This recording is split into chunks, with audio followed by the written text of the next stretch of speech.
你有看到我上次买的那个节瓜吗？应该在第2个或第3个吧。2,000 years later， 在这里。这是苦瓜。苦瓜。我是谁？我要去换新冰箱，再也受不了了。上次切过的，所以找到了，那还要换冰箱吗？当然要。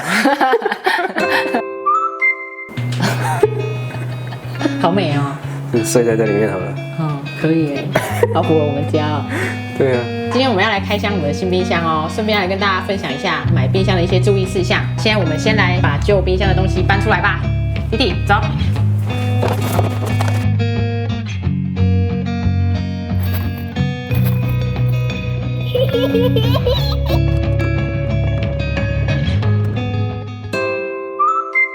挑选冰箱的第一个重点呢，就是冰箱的容量。那如何挑选适合自己家里的冰箱呢？其实非常简单，以家里一个人大概抓100公升，那我们家3个人就大概抓300公升。那如果你是喜欢囤货的妈咪们呢，就在网上抓100到200公升哦。好香哦！好香哦！好，那首先呢，先带大家看一下冷藏区，右手边打开，这整个从头到尾呢都是我们的冷藏区，它有345公升，就是可以在上面放各式各样的冷藏食品。先给大家看我们第一层放什么。第一层呢，我们放这个蛋盒，因为这个冰箱呢它有附这个蛋架，所以我们就把蛋放在这个蛋架上面。第二层呢，就是放一些高丽菜啊，还有香蕉、蔬果类的。那第3层就是放一些爱玉啊，还有冷藏肉。那第4层就是放一些豆腐。那第5层呢，我们就是放一些小朋友可以吃的一些零食，因为这样子小朋友来拿就非常方便。那这一层呢，我们就是放一些蔬果类的，像是菜头，然后可以放到3把青菜。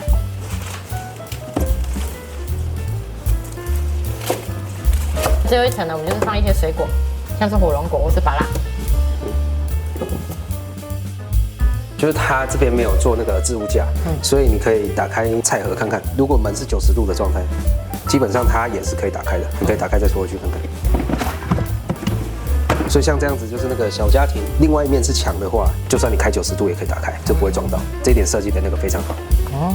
好，那接着呢，来看到这个冰箱的侧边区，像是我们平常吃饭都会用到的一些调味料，都放在这边，然后旁边就是保健食品。那再来第2层就是我们的这种大罐的饮料，这样子买起来就很划算。那这个饮料呢，这2层都可以放哦，给大家看一下。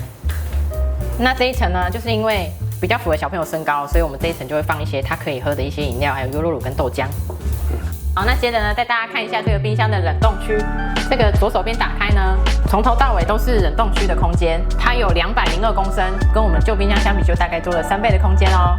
那上面就可以放一些我们喜欢吃的冰淇淋，有时候小朋友肚子饿可以吃一些馒头啊、水饺，对，早上也可以煎蛋饼给他吃，煮给小朋友吃的鱼。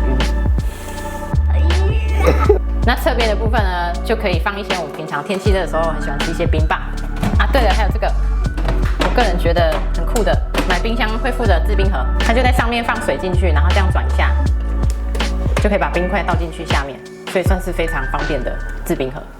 这台冰箱呢，冷藏区跟冷冻区呢，总共就是547公升的容量哦。你说是不是超级大？嗯，它侧边还有做一个特别的设计啊，就是超薄设计。哦，对对对，弟弟赶快来，我们来量一下，侧身总共几公分？64，对不对63。看一下，63吗？对啊，64差不多了，旧冰箱差不多。对，旧冰箱是61，跟一般直立式冰箱的那个宽度是差不多的。而且双门还可以这么薄。对啊。挑选冰箱的第2个重点呢，就是能效。那能效就分为1到5个等级。那如果等级越低，就代表越省电。像我们这种冰箱啊，一开下去就是24小时全年无休。所以我个人就强烈建议大家一定要挑选一台1级节能的冰箱哦。如果大家挑这个1级能效的冰箱，它还有个补助，汰旧换新可以补助3000。如果你有节能标章，就是再补助2000。哦，所以加起来是5000呢？对，总共会5000。哦，这样不无小补哎。对啊。是这样，就很少。好像我觉得政府可以再多补助一点。真的。对对对，真的。啊，这台是1级能效啦，所以就是有补助。说到节能呢，就不得不再提到最近最夯的 AI。那我们常常下厨，然后煮完饭就会把热食一起放进去冰箱里面。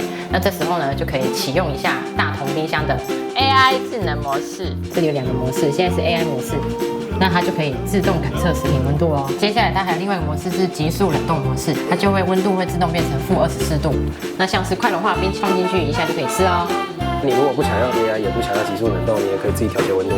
像是这就是手动调整温度。好，然后冷冻的话就是-24度到14、15、16、17、18、19，手动调节温度。好，那买冰箱呢，还有一个很重要一点呢，就是要预留冰箱的散热空间。那有些比较贴心的厂商呢，它就会在机身或是说明书上面标示要预留的空间。像我们这台呢，